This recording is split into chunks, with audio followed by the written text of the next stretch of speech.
Welcome to the African History Network show right here on 9:10 a.m. the Superstation, the Future Radio. I'm your host, Brother Michael Imhotep. Today is Thursday, July 8th, 2021, and we are live. Hope everybody's doing well today. It's been a very, very busy day, very busy news day. If you've been following me on Facebook, you know I've been following the developments going on in Haiti, dealing with the assassination of President Jovenel Moise. We talked about this on the show yesterday, and there are new developments today. There are arrests that have been made. At least 17 suspects have been arrested. We know at least 3 suspects have been killed. 2 of the 17 suspects are U.S. citizens, and 15 of the 17 suspects are Columbians. Okay, so we're going to talk about this some more on today's show, give you an update on what's going on. I've been reading articles from the Miami Herald, as well as looking at the live updates from the New York Times and Washington Post, looking at information from NBC News as well. Okay, so we also have a very special guest on today's show. I'm going to bring him on here in a few minutes. We're going to be joined by Abayomi Azikiwe. Abayomi Azikiwe is the editor of the Pan-African Newswire, and this brother is brilliant. Okay, he speaks in media all over the country, everything from Al Jazeera to all different media outlets. All right, so we're going to bring him on here in just a minute. Now, on the African History Network show, we focus on educating, empowering, and inspiring people of African descent throughout the diaspora and around the world, because right now it's corrects wrong behavior. What you do for yourself, what you do to yourself, and what you allow other people to do to you and get away with is based upon what you think about yourself. What you think about yourself is based upon what you have been taught about yourself. What you've been taught about yourself is based upon everything you've read, heard, and seen about yourself. So when you control the radius of a man or woman's thoughts, you can control the circumference of his or her actions, because the mind can't do or teach what it doesn't know. Now, in the latter part of the show, I'm going to try to squeeze in the story. Ibram X. Kendi was on the Readout with Joanne Reed back on June 28th, responding to attacks from Senator Josh Hawley, Republican Senator Josh Hawley, and responding to attacks that he's a critical race theorist and all types of nonsense like this. There are a couple of recent articles dealing with critical race theory from CNN we're going to try to squeeze in also, and one deals with how the attack on critical race theory is really dealing with a lot of white guilt, in the fear that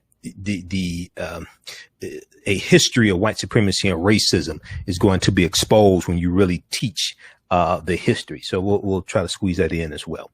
All right, everybody, share this broadcasting on social media platforms. Invite your friends to tune in also. Okay. All right. Now, we focus on a number of different topics here on the African History Network show. We deal with current events, history, politics, education, economic empowerment, entrepreneurship, relationships, love, sex, health issues, and much, much more.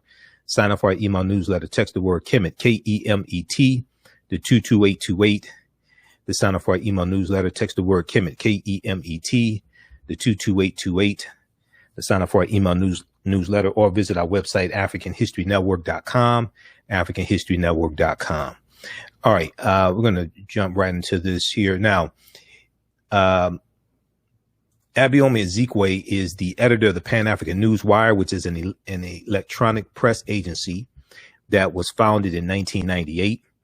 He has worked for decades in solidarity with the liberation movements and progressive governments on the African continent and the Caribbean.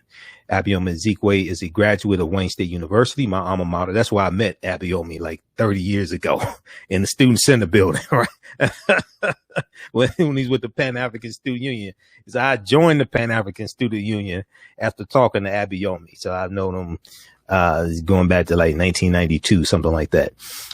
He's a graduate of Wayne State University in Detroit. where he earned an undergraduate degree and a graduate degree in political science and public administration and educational and administrative studies. He is the co-founder of several Detroit area organizations, including the Detroit Coalition Against Police Brutality, the Michigan Emergency Committee Against War and Injustice, and the Moratorium Now Coalition to Stop Foreclosures, Evictions, and Utility Shutoffs.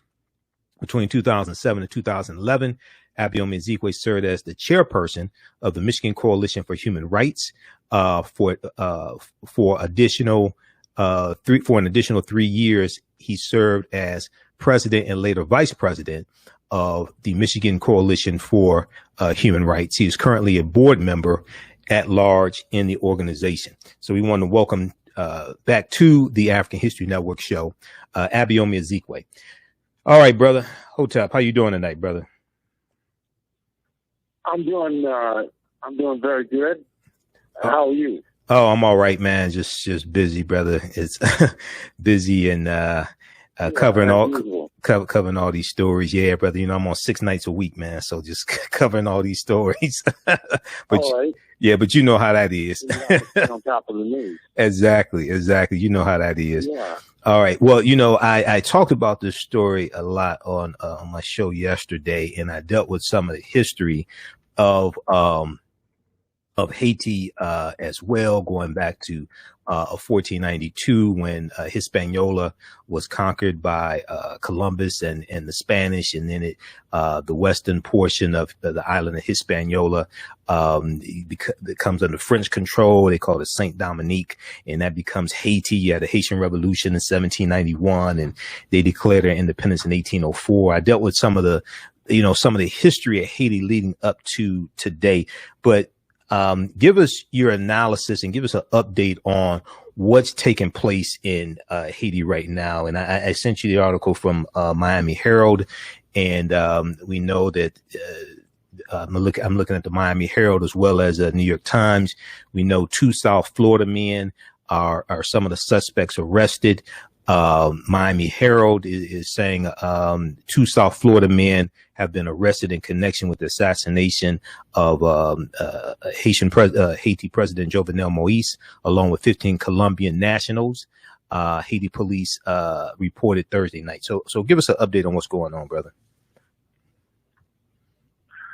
Well, in terms of what's been reported in the newspapers and on television networks, the president, as you mentioned earlier, Jovenel Moise, was assassinated by a well-organized group of armed gunmen. Right.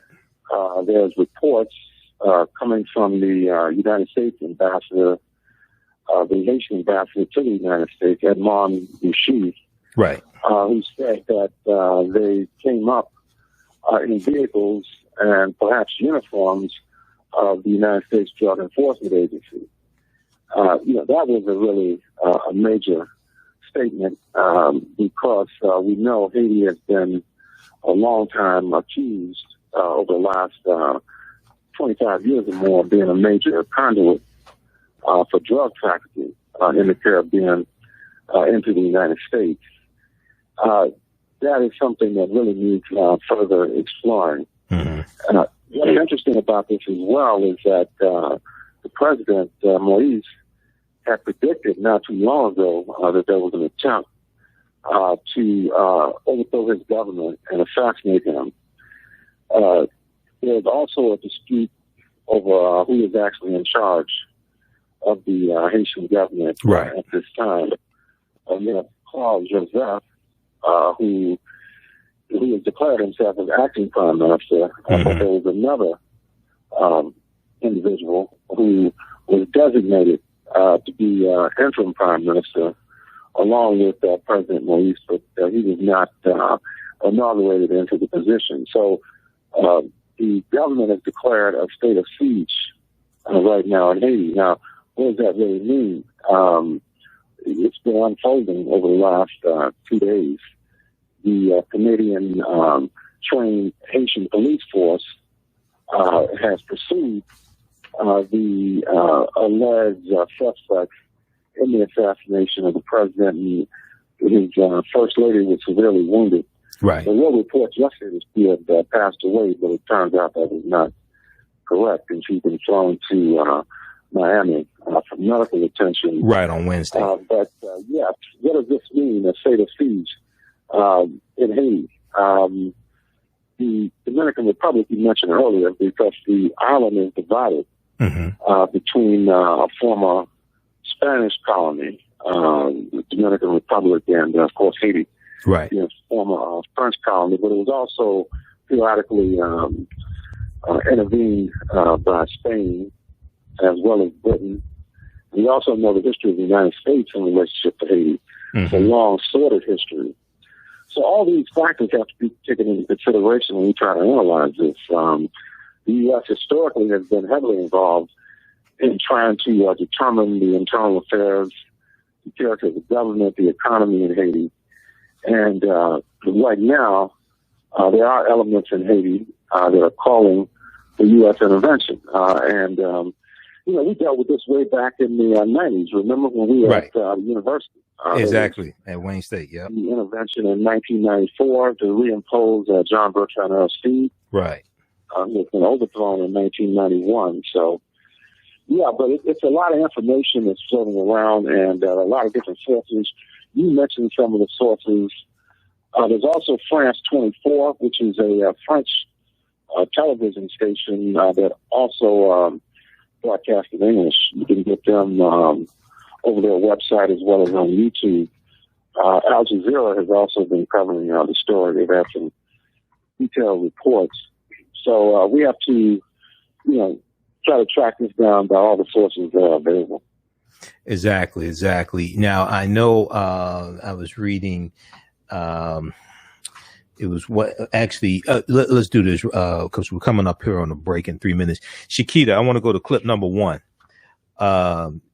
I want to go to NBC Nightly News here in just a second. They had a report on this. I know dealing with the DEA, I heard Bochit Edmond yesterday. Roland Martin interviewed him on Roland Martin Unfiltered. And everybody, I'll be back on Roland Martin Unfiltered on Friday, July 9th. I'm a panelist every Friday on Roland Martin Unfiltered. But I'm looking at different sources here.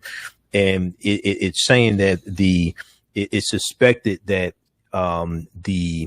now the Haitian government, they're calling these people mercenaries, but it's suspected that the ones who said they were DEA agents, they suspect that was a ruse. That's a cover, and that they aren't really DEA agents. We'll find out. But it is some very interesting things here. But I want to go to this clip here. Let's go to clip number 1. This is from NBC Nightly News. New details and arrest and assassination of President Jovenel Moise.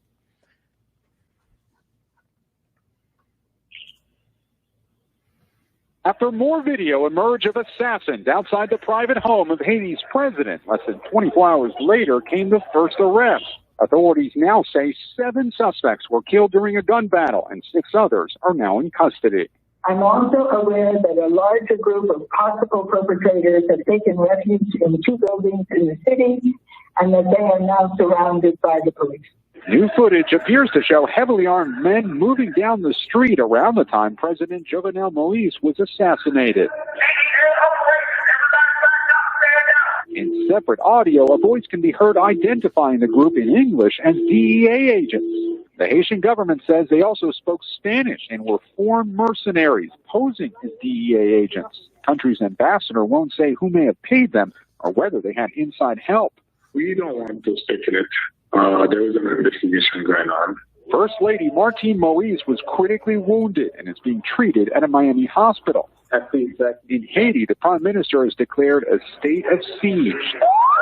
Today, protesters gathered outside a police station where suspects were being held. And late today, Haiti's Minister of Elections confirms to NBC News that at least 1 U.S. citizen is among those in custody. Okay. Pause right there. So since that aired at 6 p.m. Eastern Standard Time today, we have more updates, and it's at least two of the suspects arrested are said to be South Florida men. We see that that's being reported also by the Miami Herald. The New York Times is reporting 17 suspects have been arrested in total.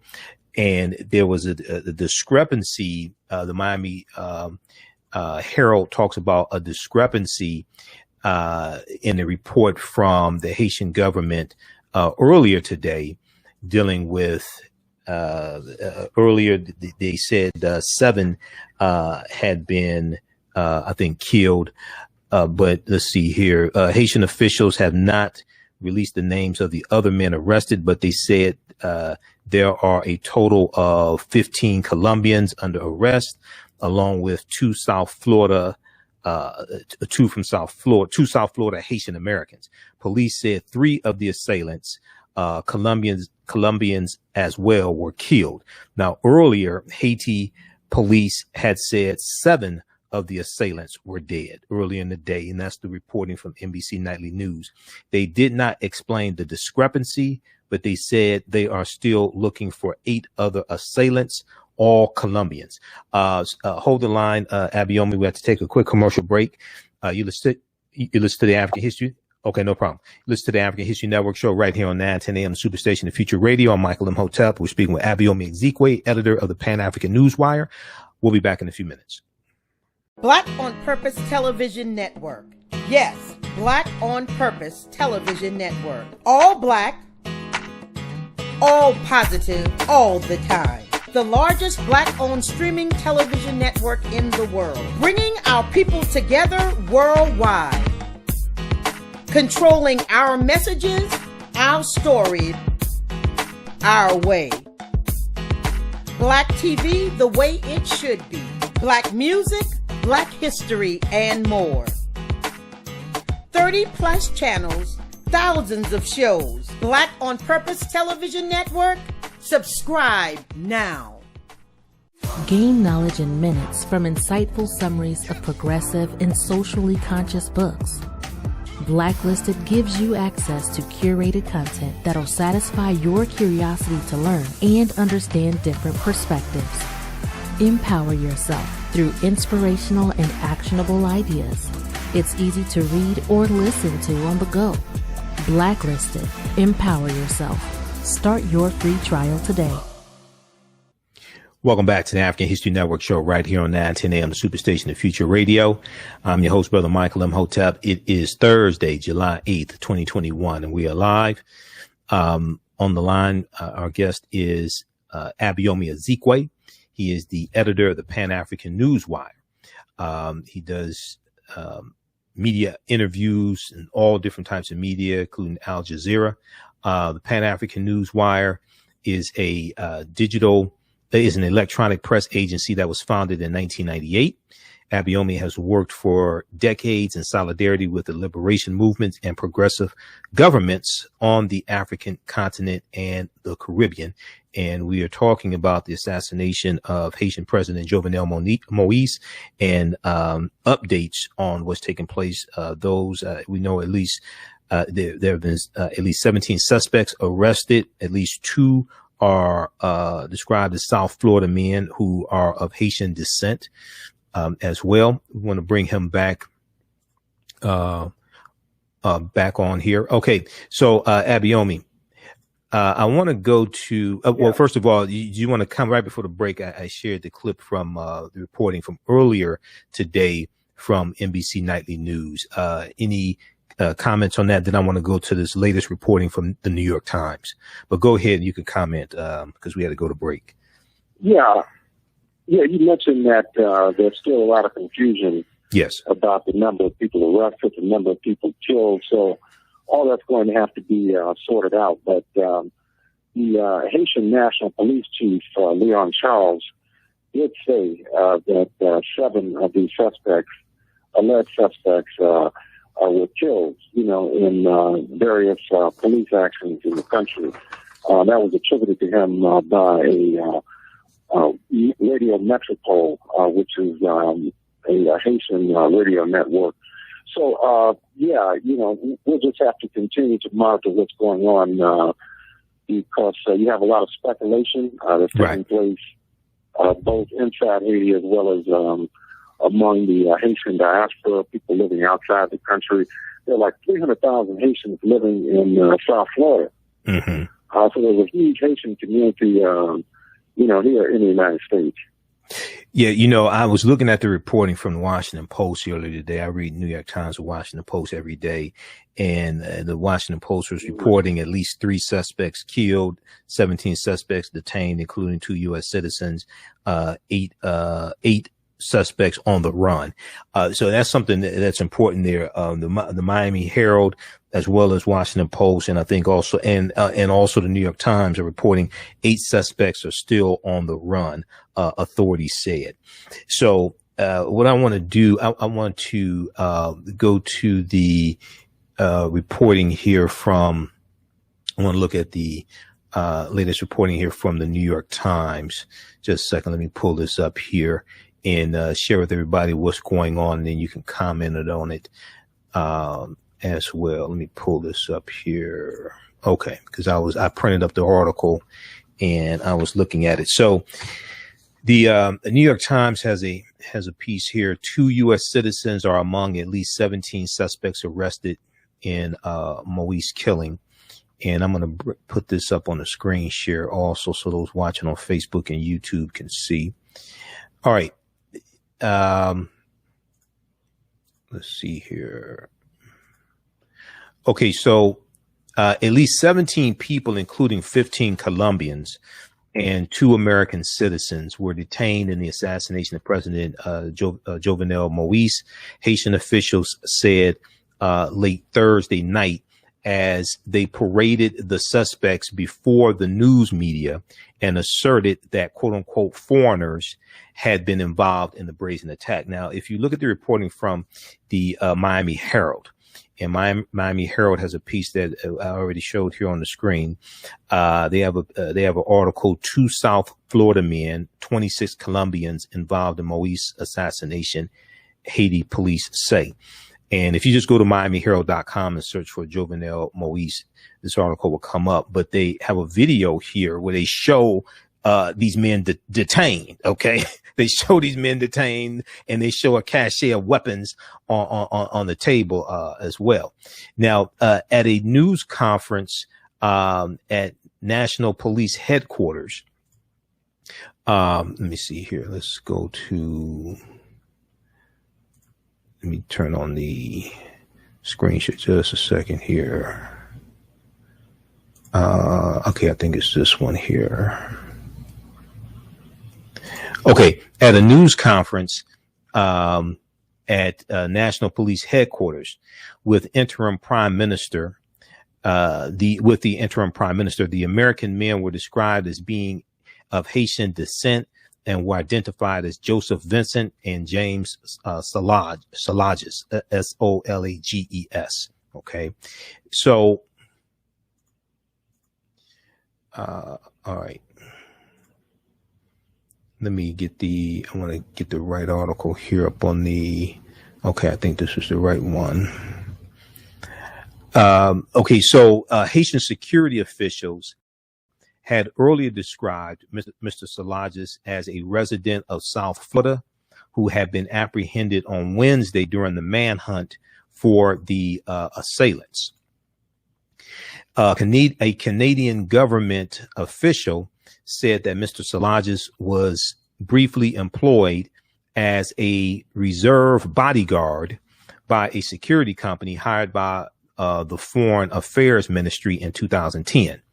At least 8 more suspects were on the run, authorities said. Leon Charles, Haiti's police chief, as you referenced, Abayomi, Leon Charles said, quote, we are pursuing them. We are asking the public to help us. Now, we know early in the day, the public captured, basically apprehended at least 2 suspects and turned them over to the police. Yeah. Okay.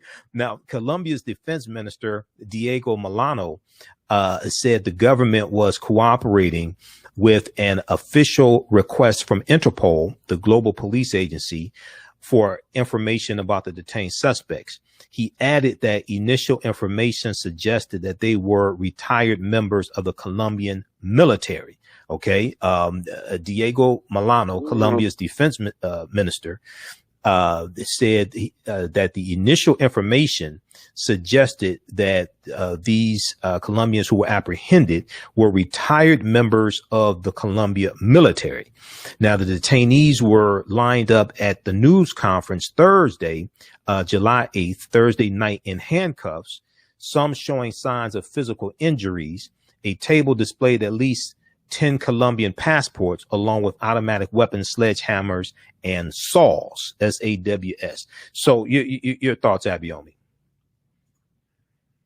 Well, Colombia, you know, if we know the history of the relationship with the United States, it's been extremely repressive. Colombia was the third largest recipient of the United States foreign assistance. Of course, the state of Israel being number one. Egypt, which is in North Africa and has been largely controlled politically and economically by the U.S. for more than 40 years. And then Colombia. There's a very repressive military and security apparatus in Colombia because the United States has tried to prevent at least one revolutionary organization from taking power. There are two that have been operating there for many decades. So that indicates that this operation could have very well been deliberate and a coup d'etat against the existing leadership of President Moise. Also, if you look at the role of Colombia in destabilizing neighboring Venezuela, there was an attempted coup over 2 years ago in Venezuela, and a lot of the defectors from Venezuela, as well as mercenaries, were based in Colombia. So the more information we receive about this, it looks like it could very well have been a coup against the existing administration. Right. And what the outcome of this is going to be is still not clear, because you have Claude Joseph, who is claiming to be the acting prime minister.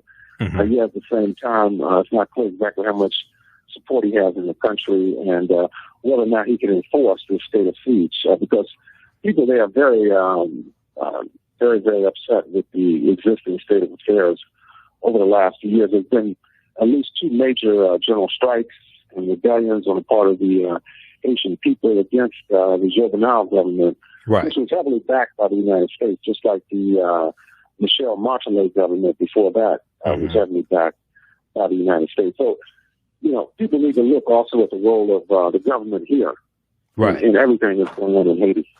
Right. So, you know, I talked about this some yesterday. So there was, you have those in Haiti who are saying that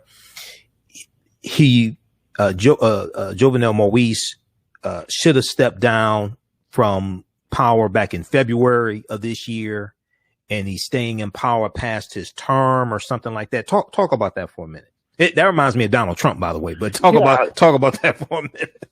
Yeah. You know, he, like I said, there's been two major outbreaks of violence. In 2019, there was a large uprising inside the country. There's been general strikes among, different trade union groups, community organizations inside the country. And there's also a lot of factionalism within the Haitian parliament, as well as the various political parties. Okay, I'm getting some feedback. Hold on, what is it? So therefore, what's important to understand is that with all this internal turmoil inside the country, it was very difficult to have any type of smooth transition of power. So it's been delayed, and I think the United States supported the delay of the handover of power. Now they claim you said the United States was supportive of what now? The United States was supportive of what?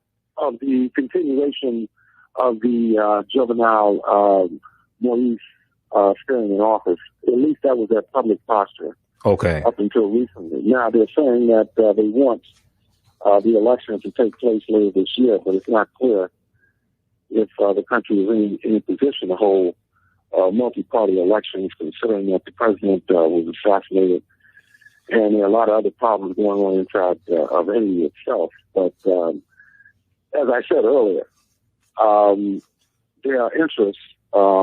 There's been some call from the Dominican Republic ambassador to the United Nations saying there needs to be some type of international intervention in Haiti because of the instability, and even the ambassadors, at least the one from Canada, who I mentioned earlier, there was an interview with him on one of the leading television networks, France 24. Okay. His name is Robert Artus. Was calling for, the assistance of the Canadian government. And he also pointed out that which I mentioned earlier, the Haitian National Police has been trained and supplied with weapons by the Canadian government. By which government? By which government? OAS. The Canadian government. And also the Organization of American States. Okay. The OAS. Okay. Which is based in South America, but it's really a U.S. construct. It was designed many years ago to fight against the influence of Cuba. Right. In Latin America. They supposedly have passed a resolution calling for some type of international investigation into the assassination, saying that Haiti needs help. We have to look at some of the results of some of the previous interventions by the United States. The overthrow of Jean-Bertrand Aristide in 91, then they reimposed him militarily in 94. Right. He stayed in office for nearly a decade. And then in 2004, the bicentennial of Haitian independence, which was in 1804, 1804, right. France and Canada invaded Haiti and occupied the country for a while. They overthrew Jean-Bertrand Aristide and exiled him to the Central African Republic. This was all done by the United States, France, and Canada. And then they installed the United Nations so-called peacekeeping force in Haiti for many years. There were huge problems with the UN forces there. There was a cholera outbreak, if people recall. And also, there was a lot of resistance to the UN. And there were several clashes and massacres of Haitians by the United Nations peacekeeping forces, which have largely been removed from Haiti right now. So we have to guard against U.S. intervention. The U.S. occupied the country for 19 years, between 1915 and 1934. Right.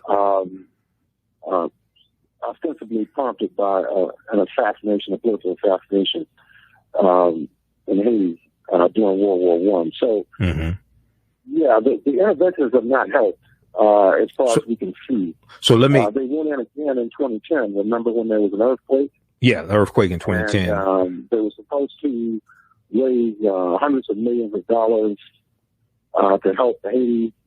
Right. Bill Clinton was involved in that project. And we all know the homes were never built. I think they built 6 homes.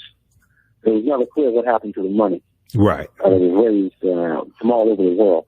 Right. Let me do this quickly here. I want to go to this article here. I talked about this yesterday on this show. So everybody, this is an article from NBC News. Haitian President Jovenel Moise assassinated. First Lady injured in attack. Interim Prime Minister says. This is from July 7th, 2021. But I want to go to the last 2 paragraphs here.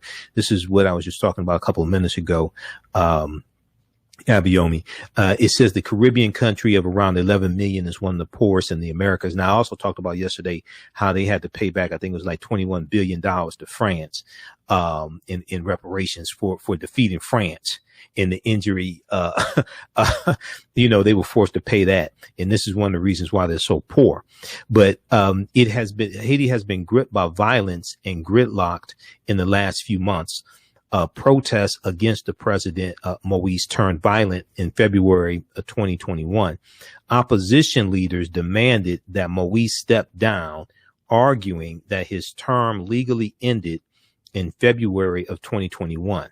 Moise and his supporters maintained his term began when he took office in early 2017, following a chaotic election that forced the appointment of a provisional president to serve during a year-long gap. Now, it did, just so we understand this here, did Moise stay in office past his term ending, or what's going on there? Well, it depends on how you interpret it. As you mentioned, some say because there was a delay of him taking office, because there were allegations of massive voter fraud in the elections that brought him to power. So there were allegations of voter fraud. As a result of that, there were allegations of voter fraud in the election. Okay. On the part of their party. Okay. Which I mentioned. The party is the Tech Kali party, and was founded by Michel Montelet, who had been in power prior to Jovenel Moise. So there was claims by the opposition of massive voter fraud, and it delayed his installation as president. So his supporters would say, no, he has not stayed past his time in office, but then his detractors would say just the opposite. Now, as I mentioned, the U.S. claims they want him to hold elections, I believe, in September. But we'll see if the United States sticks to that position. Okay.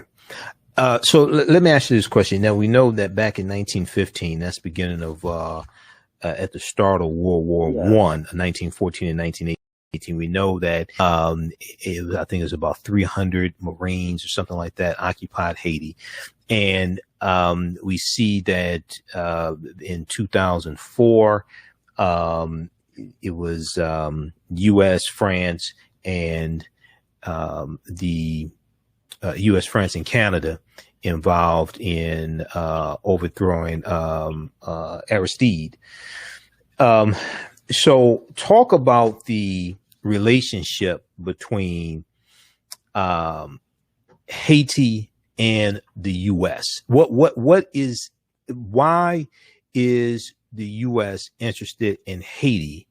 What's in it for now? The other thing is that Jovenel Moise is basically, from my understanding, he was basically put in power by the U.S., or they helped put him in power. Is that correct? Yeah. He has a background as a businessman. He's involved in auto parts. Auto parts. Retail sector. Right. He's doing agricultural development of agricultural products. So he's fairly well off as a businessman. So these are the type of people they usually want to support in countries where they have interests. You ask what's at stake. Right. Well, that goes back, many, many centuries.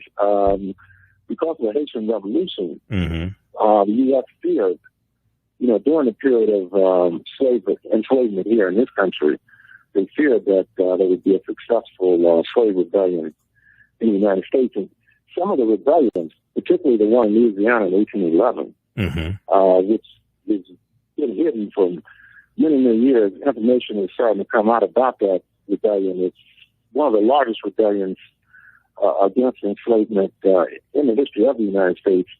Was led and it was sparked, by people who knew about the Haitian Revolution. Some of the leaders may have been from Haiti, had spent time in Haiti. They were originally, their ancestors went back to West Africa, or the area today known as Ghana. The two people who led that rebellion, their objective was to march on New Orleans. They were taking over several slave plantations. And, people can read about that. That's the German Coast Uprising? That's the German Coast Uprising, right? Yes, right. Yes, right. That, and then, of course, they never recognized Haiti. From 1804, when they declared themselves an independent Black Republic, they weren't recognized until the U.S. Civil War in 1862. So there was, in effect, a blockade on the country. Not only by France, but by the United States. The U.S. did not want them to succeed. Even it wasn't until the Civil War where they were trying to, when they started inducting our people into the Union Army, that they appointed Frederick Douglass as the Union Army. Okay, during the Civil War. You're talking about during the U.S. Civil War, 1861, 1865. Yeah. Okay. Go ahead. Right. That's when they recognized Haiti. Mm-hmm. So it was 58 years, and the U.S. failed to recognize them because they feared, a black revolution in the United States against enslavement. So, that's what they say. They also want Haiti as a large source of cheap labor as well. You've had, light industrial production there in the past, baseball factories and other type of light industry. And, they heavily exploit the labor of the people there, just like they do here in the United States. Right. And the other thing is important. So a couple of things. One, you're right. There was a fear when the Haitian Revolution is taking place and Haiti gains its independence in 1804. They declared independence in 1804. There was a fear in this country that rebellions that the Haitian Revolution would spark rebellions here. Okay. Even though rebellions were already taking place, there was a fear of that. The other thing is Nat Turner's mother, it's believed she came from Haiti. Nat Turner's, So Nat Turner's mother, her slave owner fled Haiti in the 1790s with his slaves and came to the U.S. Mm-hmm. Okay. And then also the Louisiana Purchase of 1803. The reason why this took place is because the Haitians were beating the hell out of the French. And Napoleon and the French, they sell the land that they had here to raise money to keep fighting the Haitians. Okay. So the U.S. gets about 828,000 square miles of land, and they're going to, for $15 million, and they're going to carve out about 15 states out of that. The Louisiana Purchase, signed by Thomas Jefferson in 1803, doubled the territory of the United States at that time. So it's a deep history, and we get to see how all this is connected. The Haitian Revolution, Columbus in 1492, and the Spanish conquering Hispaniola, the French taking the western portion of the island of Hispaniola, carving out Saint Dominique, and that becomes Haiti, and then we see U.S. involvement, all of this together. So when we look at what you said that the U.S. and Joe Biden has been criticized for supporting Jovenel Moise.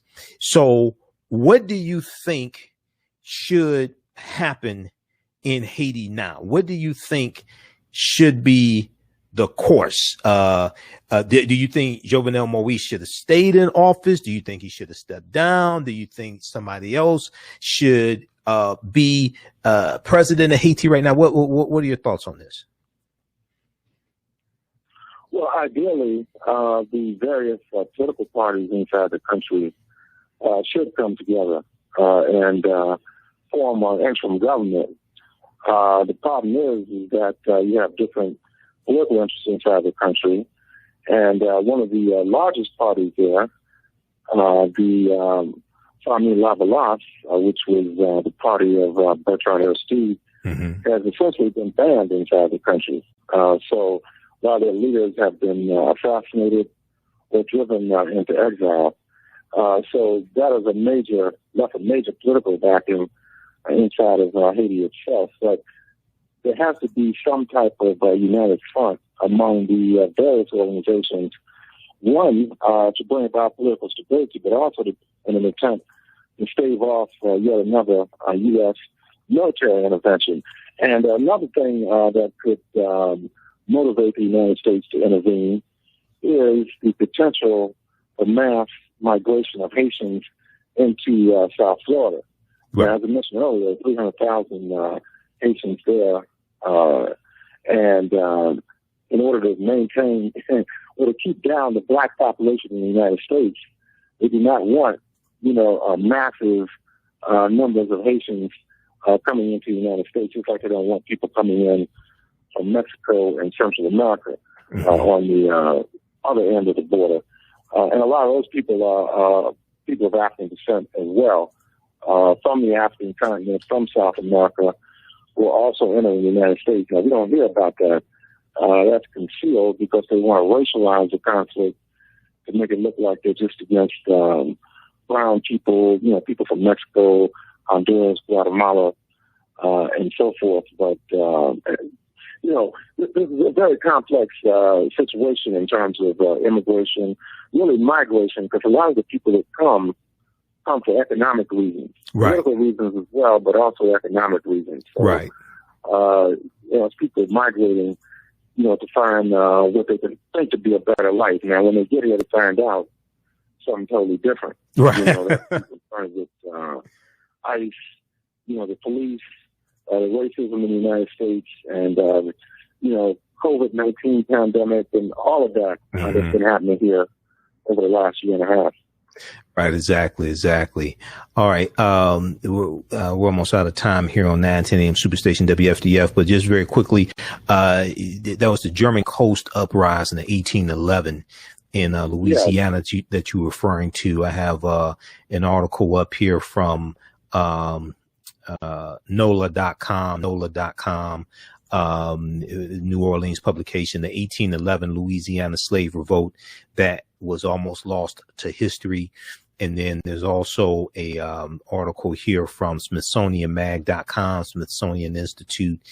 This one here is how a nearly successful slave revolt was intentionally lost to history. How a nearly successful slave revolt was intentionally lost to history. More than 500 slaves fought for their freedom in this oft overlooked rebellion. Okay. And this is in Louisiana. It was January of 1811. And the Zen Education Project has information about this also, but it's also referred to as the German Coast Uprising. Okay. Let people know how they can read the Pan-African Newswire, Abayomi, how they can get in contact with you, and how they can support you all as well. Yeah, just go to our website. It's at panafricannews.blogspot.com. That's panafricannews.blogspot.com. And also, I'm on Facebook under my name, Abayomi Azikiwe. There's a personal Facebook page, and there's a Pan-African Newswire Facebook page as well. I'm also on Instagram and Twitter as well. So you can follow me on all those platforms. Then I have a blog talk radio program, the Pan-African Journal, worldwide radio broadcast that usually broadcast twice a week, and the podcasts are available under the Pan-African Radio Network. So all Pan-African Radio Network. Follow what we're doing, yes. Okay, and we have the website up here, panafricannews.blogspot.com, panafricannews.blogspot.com. People can read the Pan-African Newswire there. All right, brother. Well, look, man, it's always good to have you on. I know it's been a few years. We're going to have you back very soon. So thanks for coming on tonight. Thanks for taking time out of your busy schedule, and we'll talk to you soon. Okay. Well, thank you, and good luck with all your African history endeavors. Okay, you too, brother. Thanks, man. All right, Abayomi. All right, peace. Bye. Thanks, peace. All right, everybody. That's Abayomi Azikiwe, editor of the Pan-African Newswire.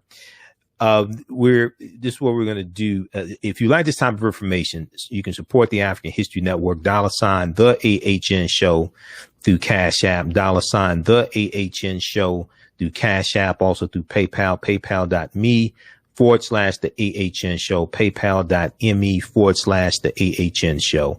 And, this is our official Cash App account, $ TheAHNShow, SHOW. And it shows my name, Michael, and shows my picture there. These other ones are fake African History Network Cash App accounts that somebody set up. I've already reported them to Cash App. But we're here 6 days a week. This helps us to keep doing the research, stay on the air, keep broadcasting.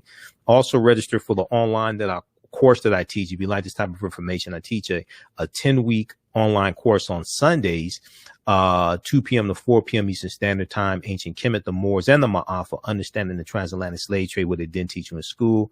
Visit our website, AfricanHistoryNetwork.com, AfricanHistoryNetwork.com. Those watching on Facebook and YouTube, keep watching. We're going to keep broadcasting for a few more minutes. Right now, it's Correct Wrong Behavior. It's not over till we win. Wakanda forever. We'll talk to you tomorrow night. Peace. All right, stand by, everybody. Stand by.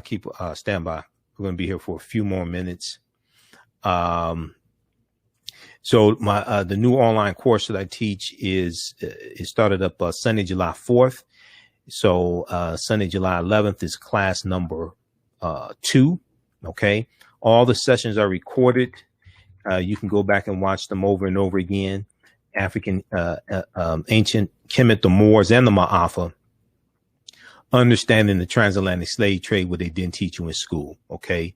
We deal with thousands of years of history, and we deal with what led up to the transatlantic slave trade, taking place. All right. And, we deal with ancient Kemet, ancient Egypt, ancient Africa, Nubia, Ta-Nehisi, Ethiopia. We deal with the Khoisan, the short statured people, the Twa, etc. And we do with the 800-year occupation of Europe by the Africans known as the Moors. And we do what led up to the transatlantic slave trade taking place. And we take you through the transatlantic slave trade from 1441 up until the late 1800s. So at our website, AfricanHistoryNetwork.com, when you scroll down the page, you'll see the information for the 10-week online course. Next class is Sunday, July 11th. Click right here to register here. It takes you to the next page. And click on enroll. As soon as you register, you can start watching the content. All right. We do the classes live. All of the sessions are recorded. Okay. And, you can watch, you will also, get the content from the Saturday class that's wrapping up. We only have 1 or 2 more sessions of the Saturday class. You get the content from the Saturday class that is that's wrapping up, and you can watch classes 1 through 9 of the Saturday class, and you'll be enrolled in the class that meets on Sundays, 2 p.m. to 4 p.m. Eastern Standard Time. All right. So as soon as you register, you can also watch class number 1 that we did Sunday, July 4th, and you'll be ready for the class coming up this Sunday. Okay. 2 p.m. to 4 p.m. Eastern Standard Time. I do a PowerPoint presentation. We have book references, articles, video clips. We do with thousands of years of history and what led up to the transatlantic slave trade taking place. So we have guest speakers. So Dr. David Imhotep, author of The First Americans Were Africans, Documented Evidence, spoke to my class on Saturday, June 12th, 2021. So when you register, you'll be able to watch that course content from the Saturday class as well. You'll be able to watch that class. And we just posted the link here also. Okay. Now, somebody said they tried to enroll and could not. I just posted the link here. Now, if you ran into any problems, email me at TheAHNShow@AfricanHistoryNetwork.com.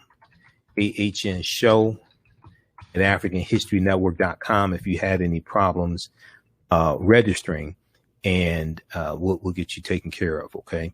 So the class is regularly $130, is on sale $80 right now. And you probably haven't seen anything like this before. We deal with so much history. We take you through a timeline of history also, and really understand cause and effect as well. Understand cause and effect. Dr. David Imhotep wrote this book here, The First Americans Were Africans, Documented Evidence. And his book deals with 713 footnotes, but it deals with overwhelming evidence of an African presence in the Americas, dating back at least 56,000 years ago in South America, and at least 51,700 years ago here in the land we call the United States of America. And these were the Khoisan, who have the oldest DNA on the planet, come from Southern Africa. They're the ancestors to the Ainu and the Twa. They go all around the world, and they were here as well. And this is long before Native Americans come into existence. This is long before the transatlantic slave trade starts. This is long before Europeans are even on the planet and before European explorers come to this land here. So if you like the type of information that I share each night here on the African History Network show, this online course is going to blow you away. All right. Let's see here.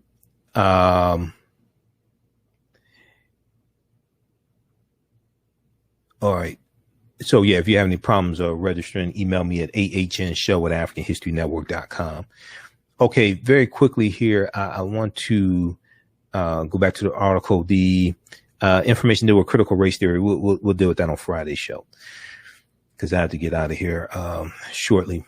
But to go back to I want to go back to the piece here from the New York Times. And let me refresh the screen, see if there are any updates. And I'm going to do a refresh on also Miami Herald, because Miami Herald was updating their article throughout the day. So I want to look at this as well. Okay. But just very quickly here. Let's go back to this one here from New York Times.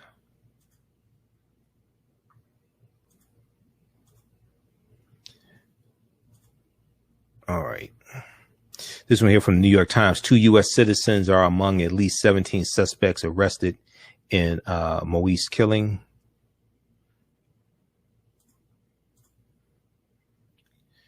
And let's go back to this one here. Okay.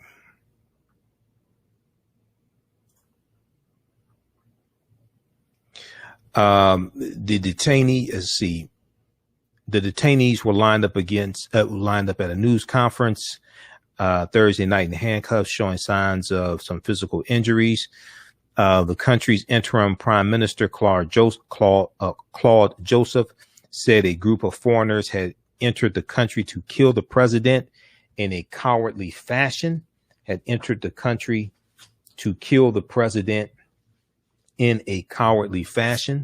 He said, quote, "They forgot something." He said, "You may kill the president, but you may not kill his dreams. You may kill the president, but you may not kill his dreams. You cannot kill his ideology, and you cannot kill what he was fighting for." Now, that's why I'm determined for President Jovenel Moise's family, friends, and allies, and the Haitian population to get justice. Now, angry civilians have also joined in the hunt, capturing some suspects themselves and setting afire vehicles thought to have been used in the attack.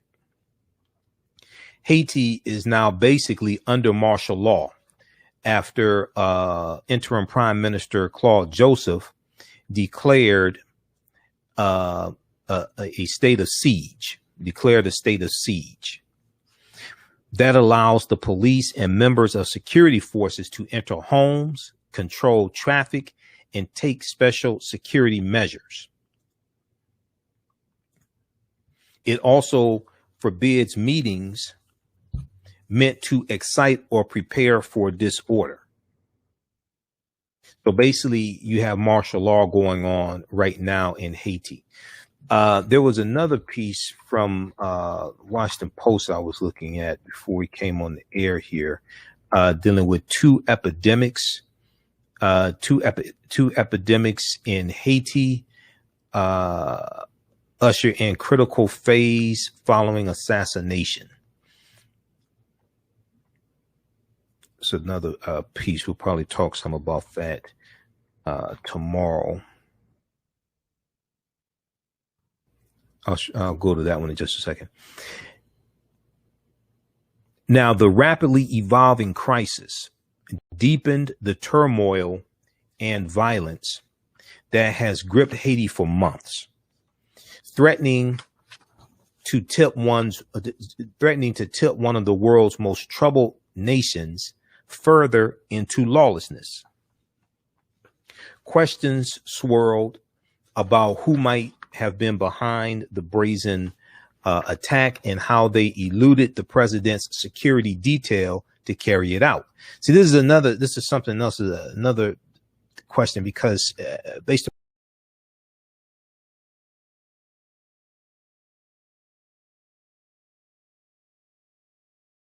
so this is going to take a thorough investigation,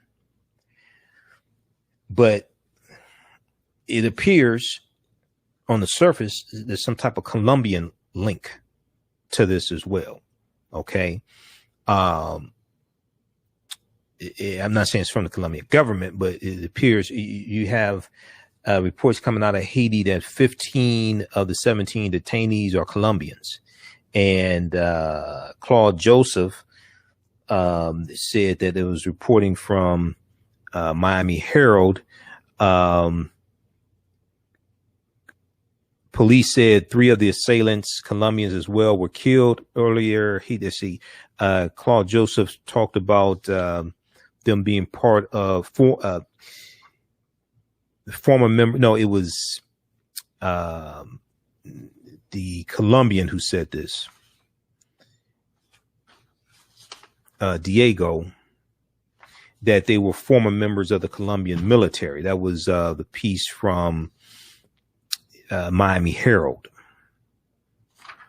And I'm going to try to find that exact quote here.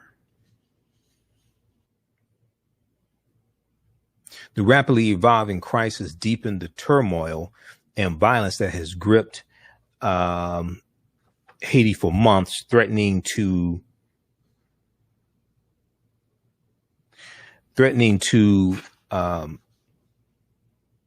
tip one of the world's most troubled nations further into lawlessness. Defense Minister Diego Milano, that's who it was. Defense Minister Diego Milano. That was the piece from the Washington Post. The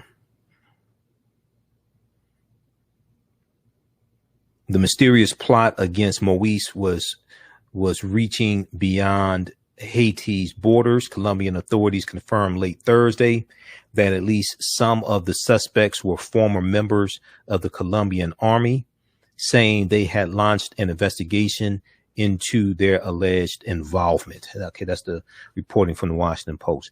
Now, there were reports of fighting between suspects and security forces throughout the day. Earlier Thursday, Helene Lalima, the top UN official in Haiti, told reporters that a group of suspects had, quote, taken refuge in 2 buildings in the city and are now surrounded by police.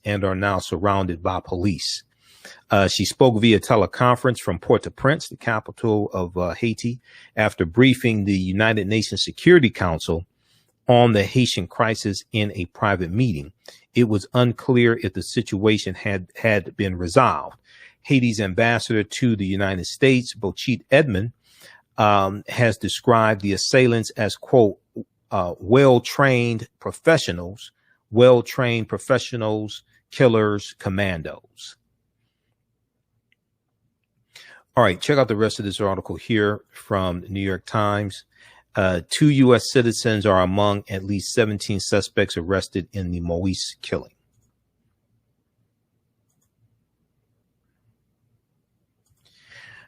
All right, that's going to do it for us. I'll be on Roland Martin Unfiltered on Friday, July 9th. So check me out there, Roland Martin Unfiltered on Roland Martin on Facebook and YouTube. Show airs live 6 p.m. Eastern Standard Time, Monday through Friday, around 6 p.m. You can support the African History Network, $, the AHN Show through Cash App, $, the AHN Show through Cash App, also through PayPal, paypal.me/the AHN Show, paypal.me/the AHN Show. or through our website, AfricanHistoryNetwork.com, AfricanHistoryNetwork.com. That helps us keep doing the research, stay on the air, keep broadcasting 6 days a week, finance the show, pay some of the bills, etc. And be sure to register for my new online course.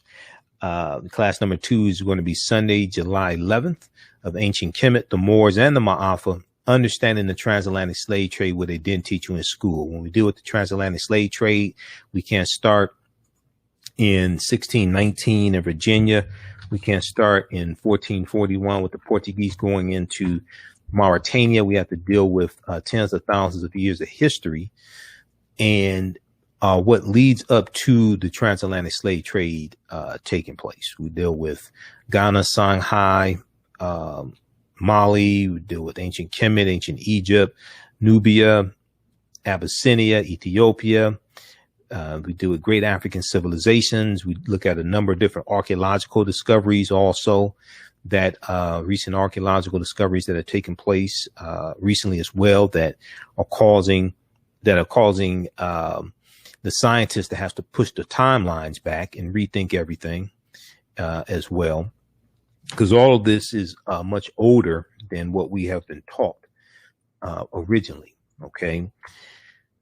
There was just a discovery of the lost city of Egypt that dates back about 3,000 years ago, that just in the last few months, that discovery came out.